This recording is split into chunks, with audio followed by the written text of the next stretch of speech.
A ja som šokovaný, že tu je návrh, že 15. mája sa môžu stretnúť Rusi a Ukrajinci v Istanbule na priamych rokovaniach, kde môžu prísť konkrétne výsledky. A na to ja počúvam už vyjadrenia Nemecka a Francúzska, že nesúhlasia. Čo s tým oni majú? Nie je to snáď vec Ukrajiny? To akože Ukrajina má nejakých hovorcov? Tak teda buď má Ukrajina záujem, alebo nemá záujem. Ak to takto pôjde ďalej, tak si myslím, že tá vojna bude trvať ešte niekoľko rokov. Ak sa nezačnú rešpektovať elementárne veci, tak to bude trvať ešte niekoľko rokov. A potom nech mi nevyčítajú, keď ja verejne odkazujem a hovorím, že mnohým západným krajinám mimoriadne záleží na tom, aby táto vojna pokračovala ďalej. Prečo preboha nesúhlasia s návrhom na priame rokovania 15. mája v Istanbule? Tomuto prestávam rozumieť.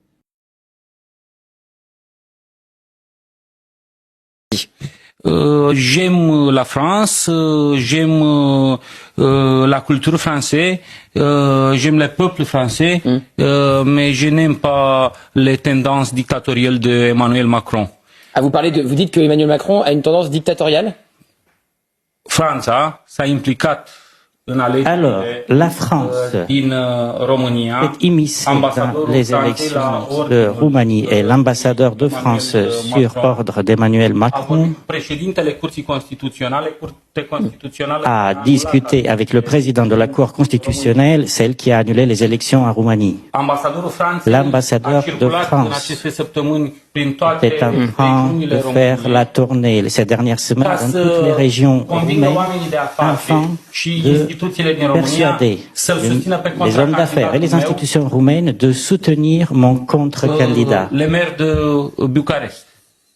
Donc vous dites qu'il y a une ingérence d'Emmanuel Macron dans l'élection roumaine. Bon, alors je tiens à vous dire que nous sommes en démocratie, qu'il n'y a pas de tendance dictatoriale du président français. Et si vous êtes élu, Georges Simion, dimanche, si vous traitez déjà vos homologues de dictateurs, ça promet pour les relations internationales entre la Roumanie et la France. C'est très grave. Noi nu suntem Iran. Nous ne sommes pas l'Iran, nous ne sommes pas un pays où c'est des ayatollahs puissent dire qui peut être candidat et qui ne peut pas. Tout faire sur le terrain et nos partenaires pro-européens sur le terrain vont tout faire pour s'assurer que le prochain président roumain soit pro-européen, mener une campagne active, faire prendre conscience aux Roumains, qu'ils soient en Roumanie ou la diaspora roumaine, qu'il y a un enjeu démocratique et de projet important pour l'avenir du pays et pour l'avenir de l'Europe, soit un projet pro-européen respectueux des valeurs et de l'état de droit, soit un projet qui va venir saper l'état de droit comme Viktor Orban le fait en Hongrie et pro-russe avec un soutien assumé à Vladimir Poutine. Donc c'est vraiment deux projets totalement différents.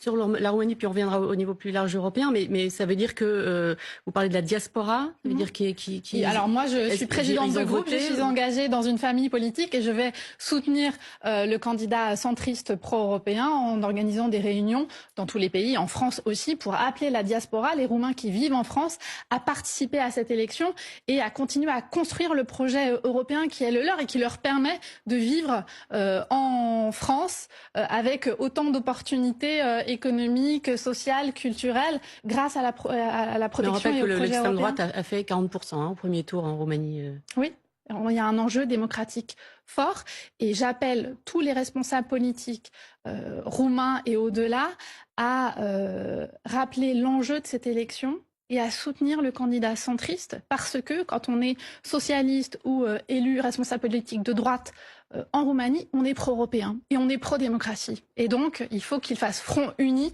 Là, on est bien au-delà de la question de la nuance. On est sur quel projet politique on veut pour l'avenir de la Roumanie et pour l'avenir... Et ensuite... Mais Trump est un modèle formidable.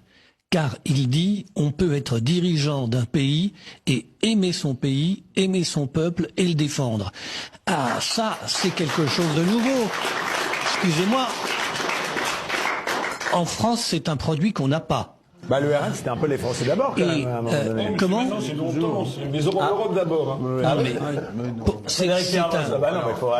C'est un produit qu'on n'a pas en tant que chef d'État. Je parle pas des oppositions. Mais il montre que le retour, c'est le retour des peuples. Car si Trump a été élu, c'est parce que le peuple américain a voulu élire Trump. Alors maintenant, sa façon d'être, etc., tout ça, on peut juger que c'est un peu vulgaire vu d'ici. Ça plaît aux Américains. Ils l'ont élu. Sinon, ils auraient élu cette dame tellement bien, dont le monde vous disait qu'il était certain qu'elle serait élue, puisqu'elle cassait un œuf d'une seule main. Et regardez ceux qui avancent dans le monde. Le Chinois Jinping, le Russe Poutine, Trump, sont des gens qui défendent leur pays. Parce que l'histoire du monde, c'est l'histoire de nations qui se donnent des dirigeants pour se défendre et pas des dirigeants pour les détester et leur dire qu'elles sont 4 fois criminelles contre l'humanité. Je ne sais pas pour vous, mais moi je ne crois pas aux coïncidences. Donc effectivement, quand on a le dirigeant de droite du Portugal qui passe à 2 doigts de s'étouffer après avoir bu un verre d'eau, effectivement, pour moi c'est tout simplement une alerte. Peut dire attention, il peut t'arriver des bricoles, on peut t'avoir où tu veux. Donc pas les globalistes. Quand on a la Roumanie qui arrive premier au premier tour, et tout d'un coup, par magie, avant 21h, il avait 52%, et puis juste après, l'écran s'arrête, on repasse à 52-48.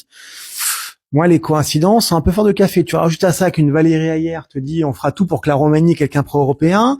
On rajoute Telegram qui te dit qu'on a fait tout pour se débarrasser de la diaspora du côté de ce pays-là, comme il y a eu en Hongrie il y a quelque temps, comme il y a effectivement on essaie d'aggraver. En fait, dès que quelqu'un n'est pas pour la politique européenne, à savoir détruire les frontières, détruire la chrétienté, laisser un flot migratoire ininterrompu remplacer la population de souche, faire tout pour qu'effectivement, même au niveau français, quand une mère refuse un mariage blanc, celle qui se fait attaquer, quand on voit à côté de ça, effectivement, qu'ils veulent un effort de guerre et que derrière on te fait une loi sur la santé avec l'OMS, ou s'il y a une prochaine pandémie, ça nous tombera sur la gueule.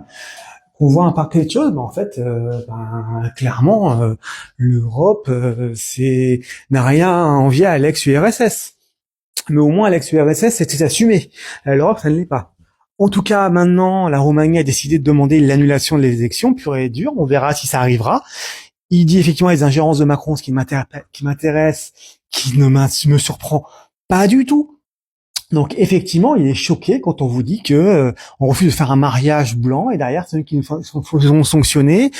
On veut pas payer des soins à une personne d'une minorité qui fait une opération trans, on le paye. Par contre, on n'arrive pas à payer un Français pour ses frais de santé, par exemple. Ça n'attaque personne. La sécurité, pareil, on a pas le droit de se défendre. Donc à un moment donné, oui, la politique de l'Europe est une politique meurtrière. Je ne sais pas si, je pense qu'il faut sortir de cette Europe. Et à défaut de sortir de cette Europe, il faut une autre Europe, une vraie Europe légale, effectivement, avec une vraie loi, et pas nous imposer une dictature, tout simplement. En tout cas, on ne sait pas ce qui se passera en Roumanie, mais effectivement, ça commence à bien faire. Comme on a eu nous en France il y a quelque temps, moi, ça me fait craindre le pire pour 2027. À un moment donné, il va falloir un peu se réveiller.